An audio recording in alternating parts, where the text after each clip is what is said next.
I don't believe that balance exists. I believe it's wholeness. I'm whole to begin with, but I have work to do. Wholeness to me is being able to be your own bridge to your heart, through your heart. Arielle Estoria is a poet, author, and actor. Her motto is, "Words not for the ears, but for the soul." Her heart lies in empowering, encouraging, and making space for audiences of women to feel at home in their own bodies. I think I was on page 5 of her book, The Unfolding, when I reached out for an interview. The way she mixes her story with her poetry and with support is as beautiful as she is. I am so excited to see where life continues to take Arielle. All along.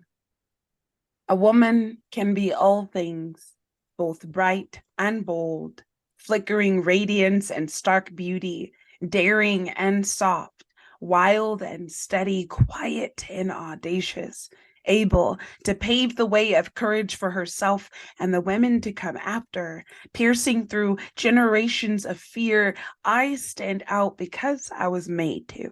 Not because I have to, or because it's the pleasing thing to do. There is a riot rumbling in these bones. I have always been a roaring lioness, caged inside, not captive, but resting, waiting. This is her unfolding. This is her escaping from the den. There is a rising happening now, happening here, all along, all along. Thank you. That gives me chills. Mm-hmm. And so I loved the concept of unfolding.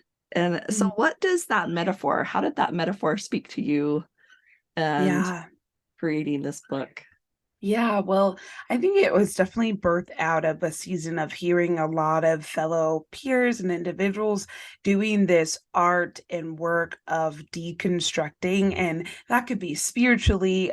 For my context and most of the people in my community, that was a spiritual deconstructing. It was an undoing and untethering and unconditioning, and exploring and expanding. And while that work was happening for so many people, there was just something about it that just didn't resonate entirely with me. I felt like there was more to it than just this concept and this idea of deconstructing something, dismantling something. It was that, in addition to this work and this idea of peeling back these layers, of shedding selves and perspectives that no longer fit. And so this concept of the unfolding for me was more so, I just felt like I was just peeling back these layers.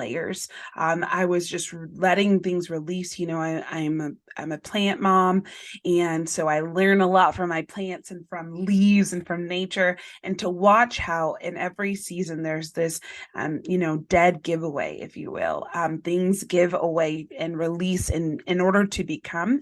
And I felt like that was what was happening for myself, for my faith, for my spirituality, for my relationships, for everything. I think we were all in this season of undoing a lot of things. And so this concept of the unfolding was, I am just going to peel back these layers and I'm going to shed what's not serving me anymore. And I'm holding on to them because it's familiar, because it's comfortable, not only for myself, but for other people. But it's not serving me anymore. And it's not working anymore the way I'm holding on to it.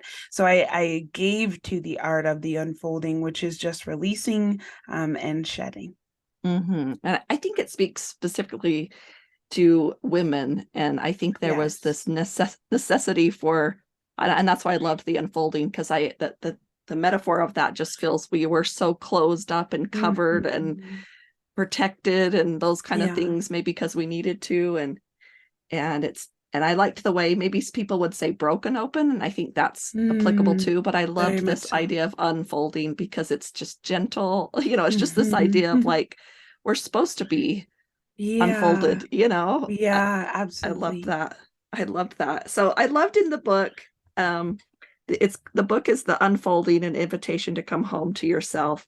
And you talk about, there's specifically 5 phases that you speak about: the awakening, the eclipsing, which I loved the metaphor of eclipsing, the mending, the illuminating, and the returning. And I thought that was so poignant to kind of go through those stages. And I just thought they were beautiful the way you named them, because I myself I have a graphic, and I work with clients with that, with their stages of faith, particularly, and there is these stages that we go through. And sometimes when you kind of allow yourself to be in a stage, allow yourself to, especially when someone else tells you it's okay. I've been there too. It's so powerful, right? It's so powerful. And I loved when you said on page 11, in order to let something in, you have to let some things go. In order to heal, you must hurt. In order to grow, you will experience discomfort. And all this is to make more room for hope. Less room for perfectionism, more room for simply being, less room for answers, more room for questions with integrity, for mystery and wonder that lead you somewhere new, not right or wrong, good or bad. This is the unfolding. I mean, I think at this point is when I emailed you. I think I was on page 11, because isn't that interesting how part of this unfolding process, part of what the crave is for actual more questions than there are answers. Isn't that amazing? Yeah. Well, I think we're coming out of a space of, I was just thinking today of,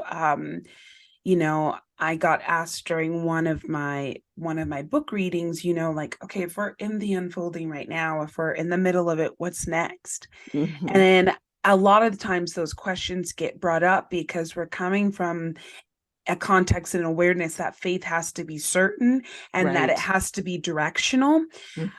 Instead of leaving room for this whimsy, for this wonder, for this bigness of what I feel, God, creator, universe, whatever, divine, whatever word you want to use, I think it's just too big for us to know. And I think as an artist, I never wanted to be in a space where I always just know. There's so much control and safety that comes with that. But if we truly believe that there's a divinity that's bigger than that, is constantly creating and orchestrating, then how could we ever just know, And so I really wanted to release that idea and that concept that clarity is faith. I think that actually is quite the opposite of what it even means to have a faith in really anything. And so a lot of that, came from this space of like, I don't want certainty. And if certainty means that I am limiting the spaciousness in which I can exist, and just the idea that like, this is the path and this is the only, divine or God ordained path, and you have to stay on it. And I just, being a person who weaves quite often, I just could never settle in that reality. And that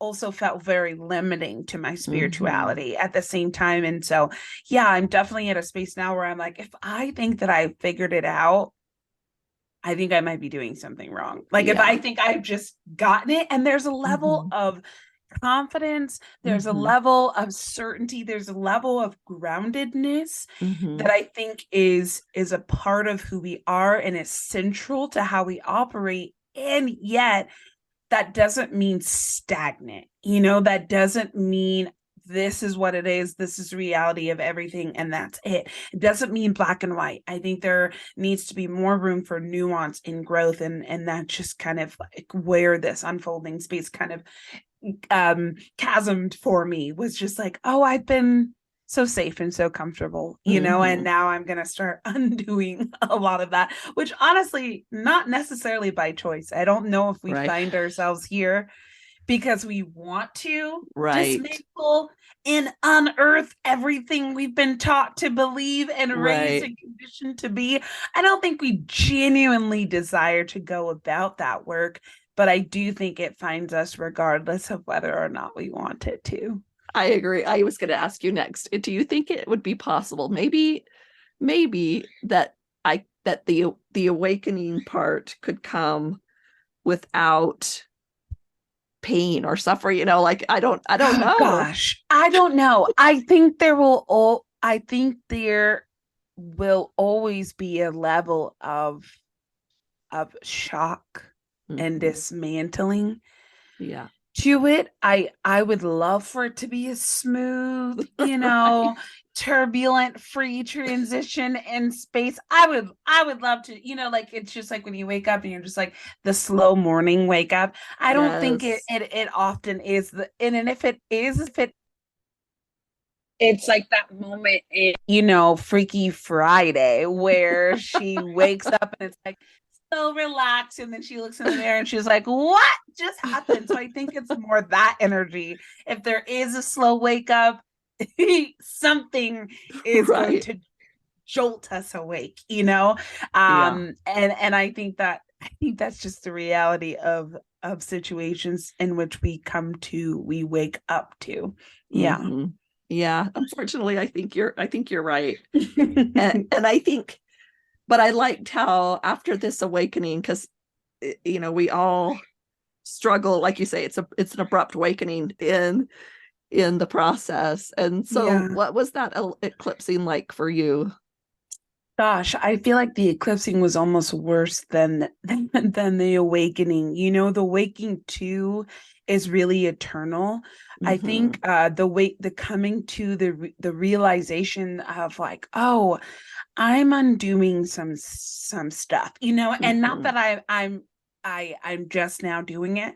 I have been, and being able to recollect all the spaces in which you've been woken up and you've kind of Mm-hmm. suppressed. You've woken up and kind of suppressed, and so I say very clearly in the book, meeting my partner, meeting my spouse now, he wasn't the cause of it. He was the chasm and the Mm-hmm. permission slip.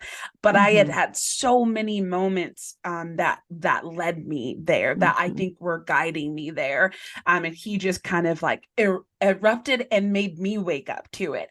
And then you get to the eclipsing, and I think the eclipsing has an element of very external elements to it. Not only am I now awaking to the realities in which I've shifted and changed, but now those realities are becoming external, and other people might have some tension with it. Other people's fears are now being triggered and erupted because I'm now external in how I've Mm-hmm. explored and how I've come to these realities in which I've woken up to. So the eclipsing, as you can tell in the book, those poems were just, I mean, a lot of them are gut wrenching. A lot of them were Mm-hmm. just pleas. A lot of them were just gentle reminders to keep me from having yet another anxiety attack about the Mm-hmm. ways that I was being met with, you're Mm-hmm. this, you're this, you're this, and I am just now coming to these realities. So Mm-hmm. there was a lot of tension happening in the eclipsing, and it was very much so, like if you've ever witnessed either a solar or a lunar eclipse, it there's complete darkness Mm-hmm. that happens, and there's a lot of like, either ease or discomfort in that darkness. And there's Mm-hmm. also that space of like, okay, what is about to happen next, like Mm-hmm. it's very jolting. And so that eclipsing space did orient a lot of grief. It did orient a lot of counseling, a lot of porch side talks, and just driving to people's houses, and just trying to like hear and connect with myself again, because I couldn't trust myself. I couldn't trust my partner. I couldn't trust, half of what was being said to me. And so, yeah, that Mm-hmm. eclipsing is not my favorite season by Right, any right. means, but it also is still a very necessary one, and I am very true to learning and exploring in spaces of grief, and not just trying to run from it or hide from it, Mm-hmm. because that never gets us anywhere. We have to sit with it, Mm-hmm. and sit in it, but know that we won't be sitting there forever.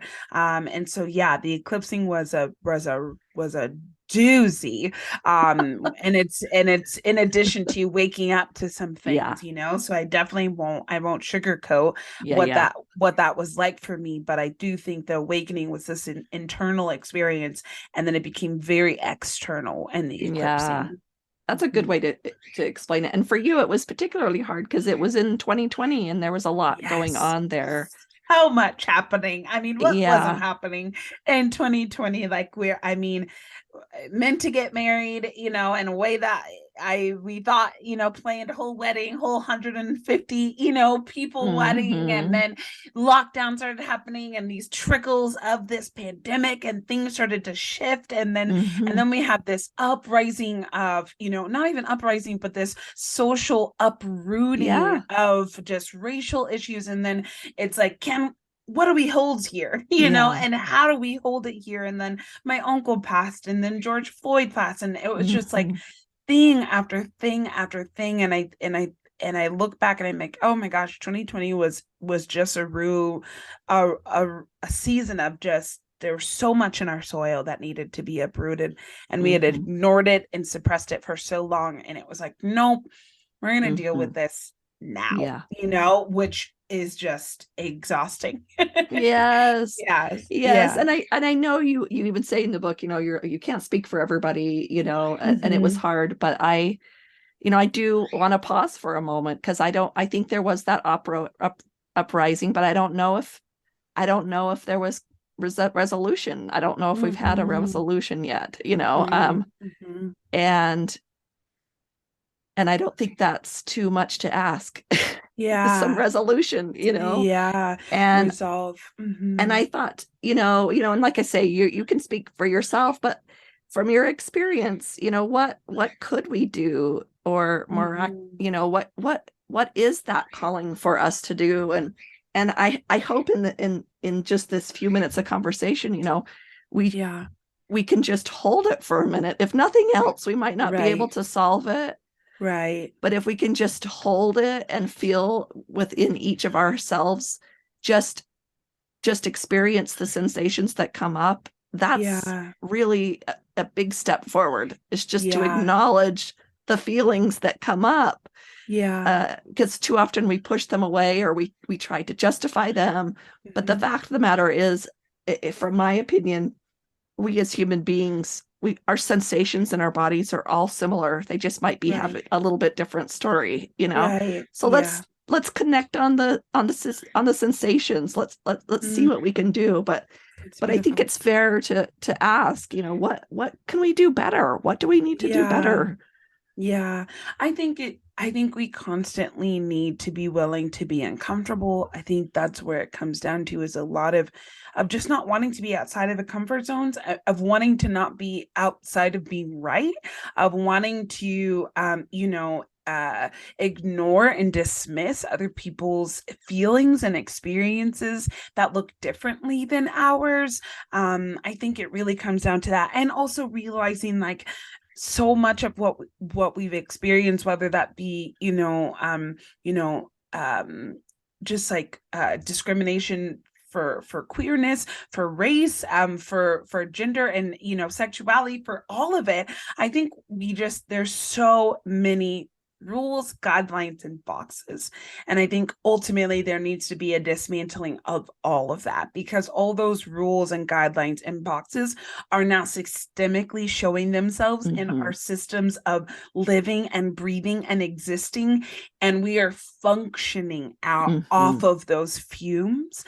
And I think we have to go to the core. And when I say go to the core, that's going to our homes, that's going to our communities. I think we need to be willing to expand our communities. We need to be willing to have people in our worlds and in our in our reach that look differently than us, that's constantly challenging us. And again, none of those things are things we want to do or desire to do, and yet they're the very thing we need to be doing. And also to not ride these waves of hashtags and posts and shares. Like, I think it has to get off of, you know, the digital representation of what it means to advocate or to speak, and it needs to be something that is in our daily practice and our lived practice, and not just our performative spaces. And so it's what conversations are happening at your dinner tables, at your happy hours, in your, you know, in your orbits. That's where change and shifting really comes into play. And I think that's where we grow more human to the experience. I think if we realize that we are, like we were talking about earlier, we are all in the same storm, different boats, but we're all in this. And it's not an us versus them. It's not a you versus me. There is no versus, and there is no separation of like, this is just a we. This is an us issue. And it affects all of us, whether we are aware of those realities or not. And to be aware of it means that we need to be a little bit uncomfortable in order to see it.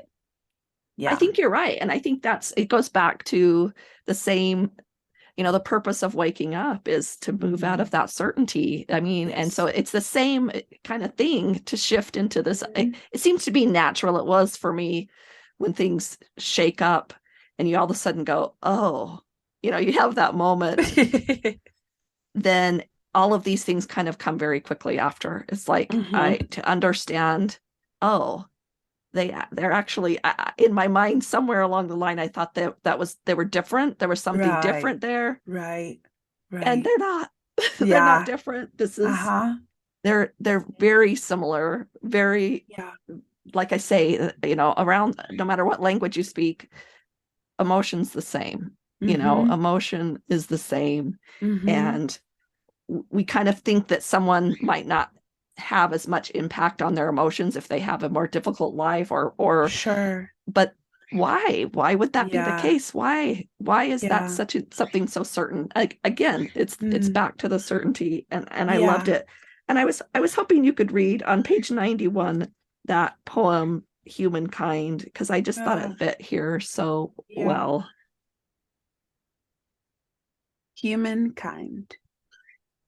In a society that thrives on individualism, we sometimes forget the gift that is each other. We forget how beautiful our hearts sound when they are in sync with one another. This humanity, the greatest symphony, the orchestras that our whole beings long for. Who are we to be without touch? Without the laughter that swells from the deepest of joys and the greatest sorrows, without empathy that swells from the core of our heartbeat. So let's call this the comeback, the remix that we keep missing, the part 2, the music of you and the music of me. And ain't it beautiful? I loved it. I love it. I love it. We move on to the mending, and this is where I guess after the dark, that light kind of looks really good. Yes. Even if it's just a sliver, even if it's just a sliver of an eclipse light, it can feel, but I also loved at the same time how you really asked the question, can I grieve and celebrate at the same time? And in this moment, that's what that was kind of that mending, is allowing those two to kind of live in the same place. Yeah. And what was that like to allow that into your life? Yeah, well, I mean, in a very literal sense, I think the week in which those realities really came to fruition was, the week my spouse and I got married. We got married May of 2020. Again, not in the way we intended. We had planned a full wedding in Temecula and 150 people, and it turned into just a very exasperated, what matters here was the question we kept asking ourselves. Okay, what matters here? We want our families and we want to be together. Growing up, in a very traditional household, we were like, we just want to make this a union so that they can find us legit and we can go about our day, So we didn't want to wait, we didn't know how long COVID was going to last. And so we decided to get, pursue that. And that same week my uncle fell ill and entered into a pretty intense coma. And so then we were sitting with, do we sit outside the hospital and just do a ceremony real quick? Do we do nothing? And then we ended up moving forward. We got married. My uncle passed the next day, and then we came back to Pasadena and we went to a vigil for George Floyd. And it was this this constant space of like, all right, we just started our whole life together. And also life is loss and life is loss again. And we're feeling this as this collective core and community. And so it was like, can we hold both? And I think a lot of times we feel really bad, especially as women, when we hear a friend or someone going through something and we feel like, oh, well, I can't talk about my job promotion now, like, well, I can't talk about Right. how I am pregnant and my friend just lost a child. Like, we really feel like we can't hold those nuances, but I genuinely think there's a way to be tender and empathetic while also not disregarding that there can be joys in our life at the same time, that there can be grief in one moment and there can be life in the other. And I think that's just the constant wave of life. And I think it really just became even more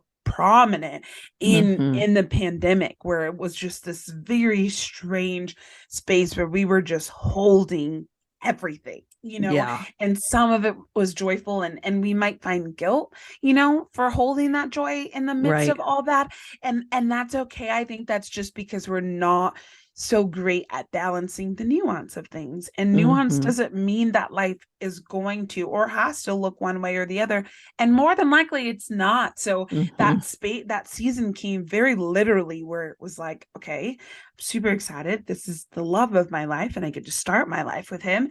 And also, I just lost my uncle, and who would have been at, this space to celebrate us. And I remember listening to a voicemail that he had left me over and over and over again about how excited he was to come to our wedding.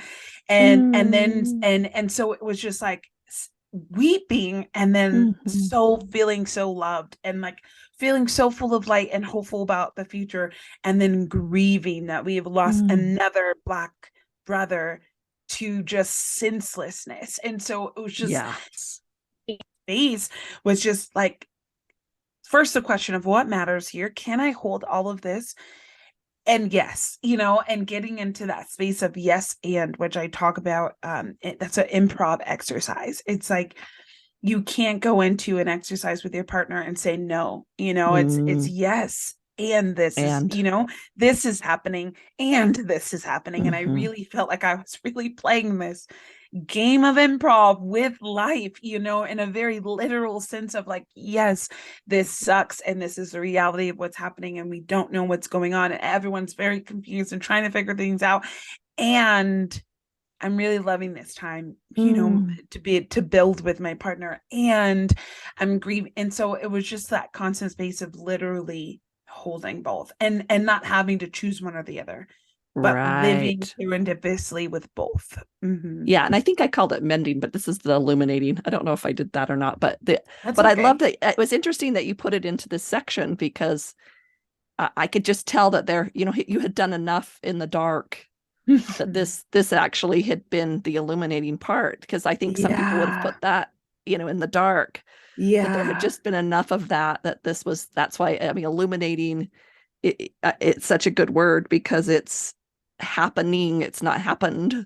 Right. So like I say, it was just that little bits of light that started to have more meaning, maybe because there had been that dark for enough time, right? And even in the mending, there's not a full light there. I think there's work that needs to be done before we get to the light, before we bring our mess into the light, before we bring unresolved into the light. So the mending, I think, is purposely before we get to the illuminating, because we still got some stuff to deal with. Like, we just woke up to a lot of different realities that were really startling and scary. And now there's this shadowing where we're having to sift with these realities and these two parts and all of this nuance. And then we mend, and we take all of it, and we're like, now what do we do with this? What am I bringing with me? What am I leaving? What am I taking? And that the art of kintsugi in the mending, which is taking these shattered pieces, taking these clay pieces.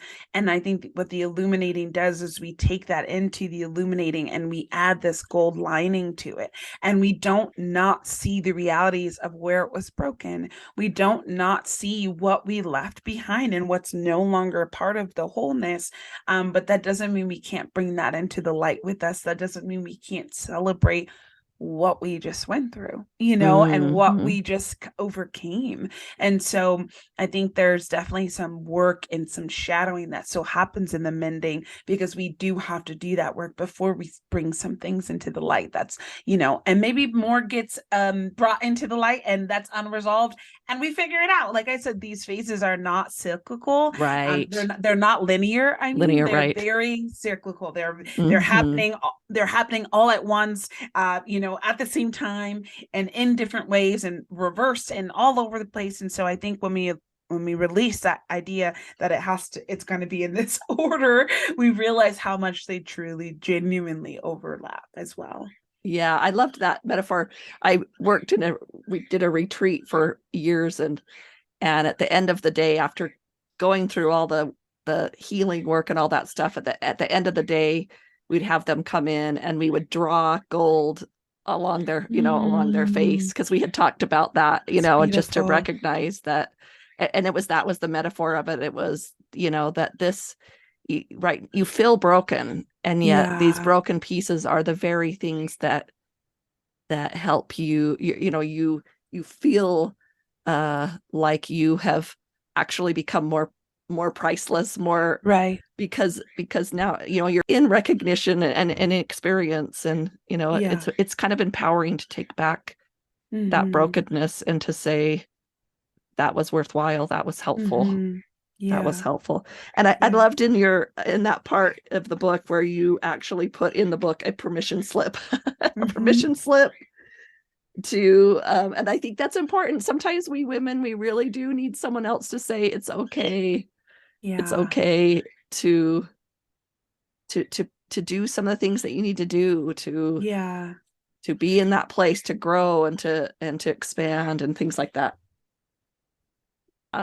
You move into being free. You move into you see, even like a caged bird, you would say, or a chained lion.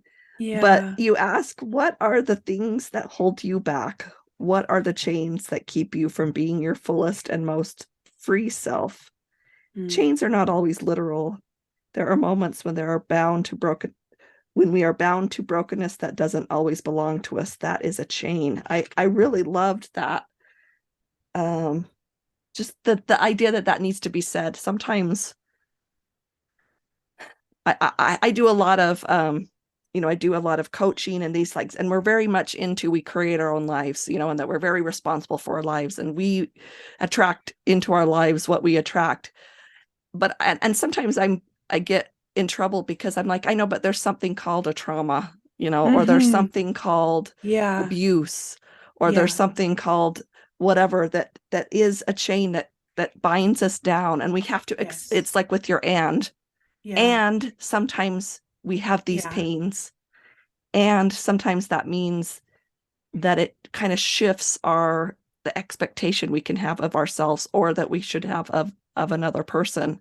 Right. And so it's both at the same time. Yes, I agree. I'm never going to say that's not true, but I do know with clients or with people that there's a trauma that comes in, and it changes their ability to be an agent of themselves, because something has disrupted that ability to be an agent. And I think by kind of just honoring that for a minute in the book, just taking this little bit of time to honor that, I think that's what makes us more free as a whole people. Because I'm actually more free if I understand that this expectation I have of someone else who can't function at my level because of whatever has happened, maybe, or I can't, or if I'm the one that's had the dysfunction in my life, then I can kind of allow myself to be what I can be and not what I'm supposed to be. Right. And I just love that. So I just wanted to pause there for a second and just say that was a great place to add. And then I wanted to ask you, I loved the concept of your thin space. I loved that concept of your thin space. So tell me about let's talk a little bit about thin space for a minute. Yeah. Yeah, I like to describe the thin space, I think, as an artist and as a person who grew up and really in a religious context. I think I'd always teetered on this reality of like I, I don't like to use the term secular and not anymore. Like I've kind of undone that, partially because of the reality of the thin space is that it's not, again, there's nuance. It's not black and white. It's not secular and not secular.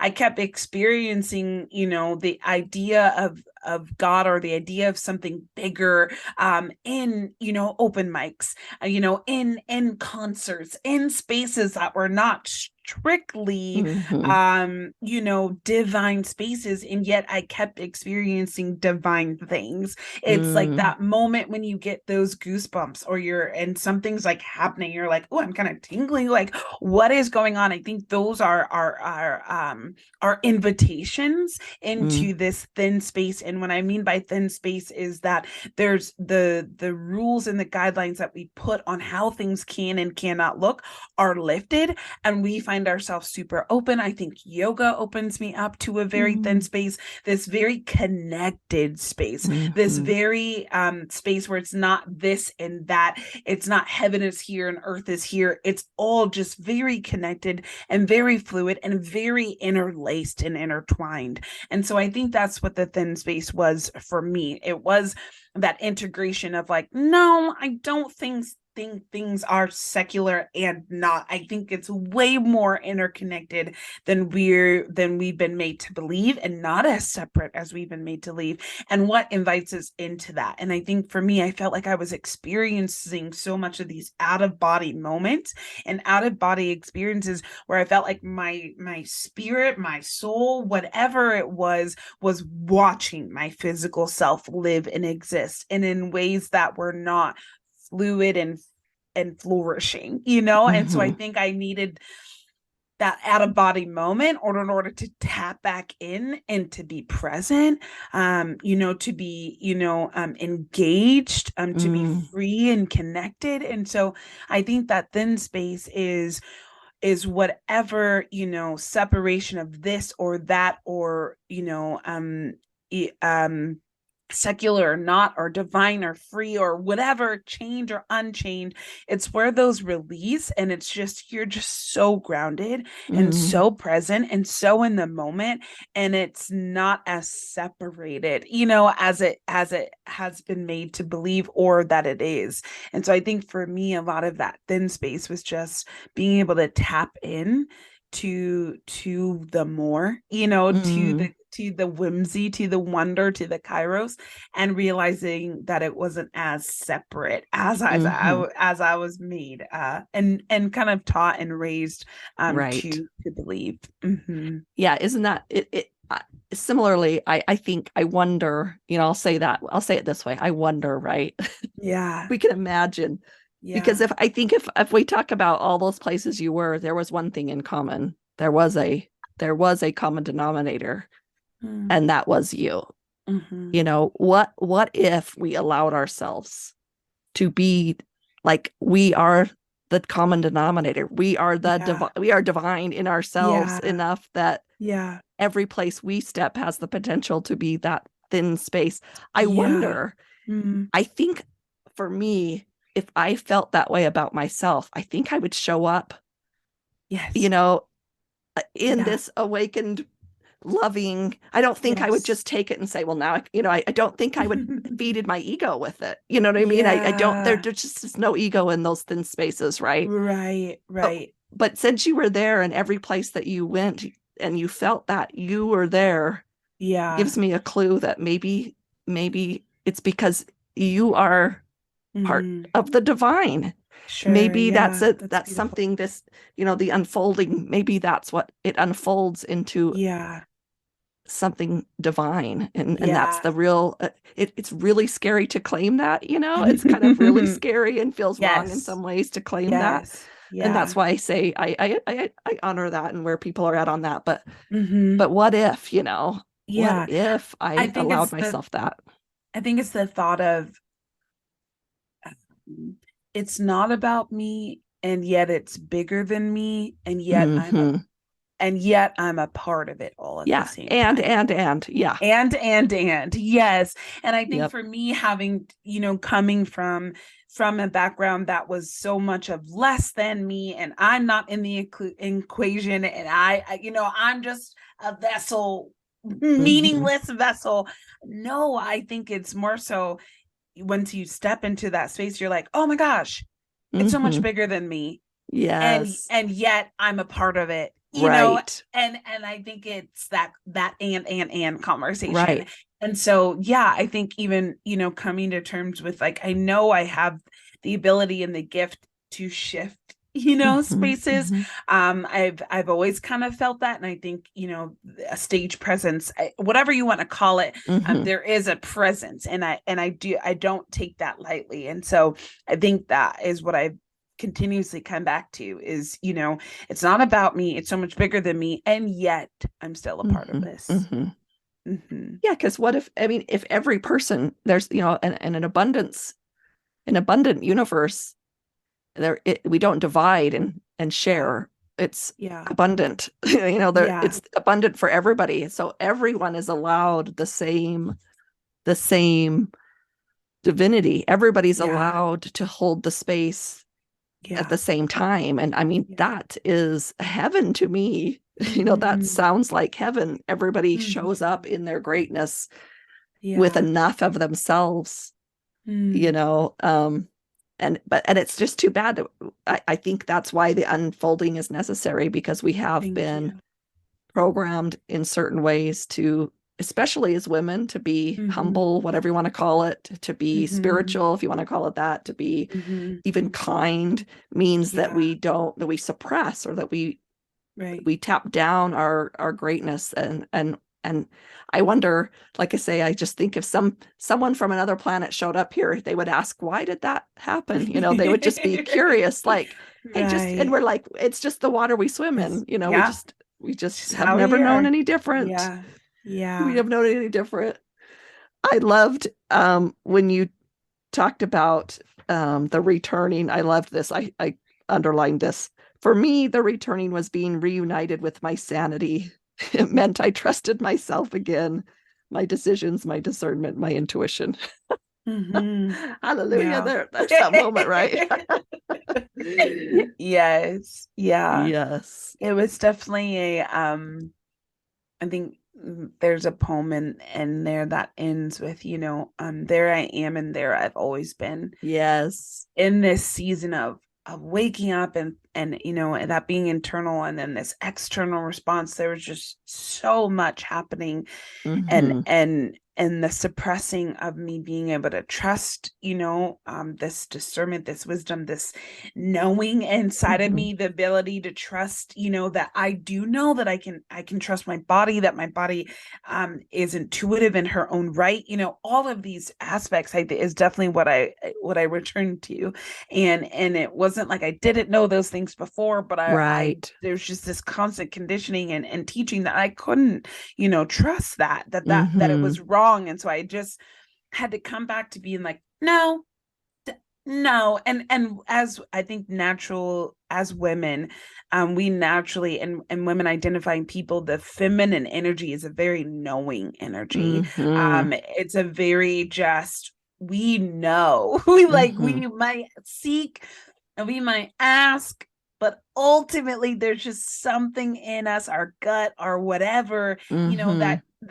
that just knows. Mm-hmm. And being able to trust that, a practice of trusting that, is something that I know now, but I wasn't sure for a minute. And then to Mm-hmm. come back to it was like, no, this thing has guided me. This Yes. thing has got me to where I am today. Mm-hmm. Why wouldn't I be able to trust it? And Mm-hmm. I think it works in addition to, I think when I think of God or the universe or whatever you want to call it. I think there's an orchestrating and there's a trusting that happens, you know, and it's very collaborative. And I think I was just told that it wasn't collaborative, that I was just kind of there and that was about it. But I realized how much more collaborative it actually was, and how I give to it as well as, and it's not just a give and take kind of thing, you know. And so I think, yeah, that return is just like, you know, the windows are open, you know, the light is in, and we're just like, oh, we're home, you know, our plants are where they are, our art is where it is, our cozy blankets are just there and welcoming, and it's that return. And whatever home means or feels or looks like for you, it's that moment where you just, there's a releasing. There's no need to perform or to show up as anything less than yourself. And there's this exhale, you know, there's just this release to it that I think is just so beautiful, and something I hope we continue to experience. Yes, I agree. And I think, it's unfolding, is happening. We talked before, it's happening a lot. What will it be like in so many years when there's a majority of people kind of playing in this and space, you know? I just think that's what gives me hope. That's what gives me hope for the future is that. And in fact, I have a big, huge and sign that I keep in my house for that very reason. Just because I totally get what you're saying about, you know, it's just so freeing to have that and that intuitiveness. That's what that's about. Is it's like, you know, that's the female can think of two things at once and bring them together somehow, and they can make sense. They are not the black and white, like you say. That's the female energy knows how to love children of different personalities, you know, wholly in that way. And that's what gives me hope, is just that and hopefully we've planted some seeds, like you say, you love, and you don't get your harvest on the day you plant the seeds, but maybe we've planted some seeds, these and seeds, and maybe as they grow, maybe that's what can help bring us together, what can help unfold more of us into this place of love and care for each other, because that's what it is. It's like in love and care for the self. And then you can't help but love and care for each other. It just happened. And that love, usually it's like love, you know, it's just, that's what gets unfolded, is just that love. And it starts that self-love, and then it expands. It's beautiful. Well, I just loved it. I loved the book. I think it's beautiful. I loved your videos that you even had, the promo videos. That was so unique. I have to tell you, funny thing. So the way I was introduced this book, my husband, he's like, I saw somebody posted like I should read this book, or like posted this book. So he watched the video and he's like, I'm pre-ordering that book. So he ordered it. I don't know how long ago. So we were one of the first people to get it. And so that was one of the I'm not exactly sure who but he ordered it within 5 minutes of seeing it on social media. He was like, that means a lot. I worked really hard on those videos. So yeah, they're beautiful. There's definitely, I mean, it's where our social media space is sitting in. And so, you know, having to tell my publisher, like, no, like, this is what people are going to gravitate towards, because this is what media is right now. And so, it was really fun to create. I wanted, you know, I was like, oh, I'm going to be extra and make a whole trailer, you know, a book trailer, like what? But I just felt really like I wanted to storytell in different ways. And I think as predominantly being a spoken word poet, I was like, I think I want people to hear my voice. You know, I want people to hear it in addition to them reading. So, and I wanted it to be pretty. I'm like, it could sit on your coffee table, but also it's like, you know, really, it's like soul, it's like chicken soup for the soul, but also it's gorgeous. You know? Yes. So, he ordered another copy for his therapist. He's like, I'm going to give my therapist one. That is amazing. And so it's so sweet. But I mean, I loved it. The story, there's the story. It's a definite novel. It's a story in here, Yeah. but then the poetry mixed in with the little beautiful quotes, it's very unlike any other book. Thank you. And I just loved it. It was just beautiful all the way through. And Thank you. I just am grateful that you were willing to share your story. And I think, like I say, I think in a sad way, and maybe not a bad way, and not, and not sad. It's common. It's just, it's happening. Yeah. And you talked about toward the end of the book about saying yes and what that was like. And you talked about perfection, and you said it doesn't mean being perfect, doesn't mean being flawless or blemishless. It's actually having all the required and desirable elements, qualities, or characteristics as good as it can possibly be. And I just thought, what I wrote in my little notes there, I said, that is what we call wholeness. That's why we are the Wholeness Network.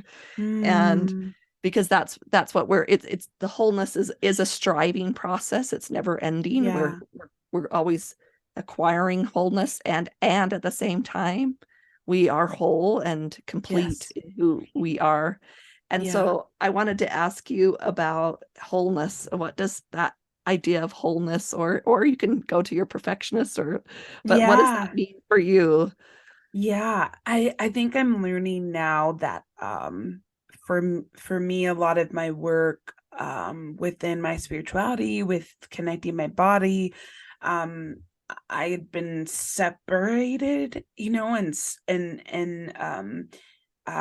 really suppressed the physical aspects of me, and so for my spirituality, I needed an embodied space. And so I think wholeness for me now means my mind, my body, and my spirit are in tune, are connected, are grounded and aware, and just like the idea of being clocked in, being very just aware of myself. Like I was telling my therapist, but right before my book came out, I was like, I feel like I know where my feet are. That's what wholeness feels like to me. It's just this awareness of like, I know who I am. I know how I operate in this world, and my mind, my body, and my spirit is all just working together in order to feel and experience that and to know that. And so I think, now, as I said, I'm sure this definition will shift as my life shifts, as I shift. But right now, at 30, how old am I? At 31 years old, that's what wholeness looks like for me, is where my mind, my body, and my spirit is in tune and connected and aware of, this is where my feet are. Feel empowered every day with wholeness videos, meditations, downloads, classes, and more by joining the Wholeness Library at thewholenessnetwork.com.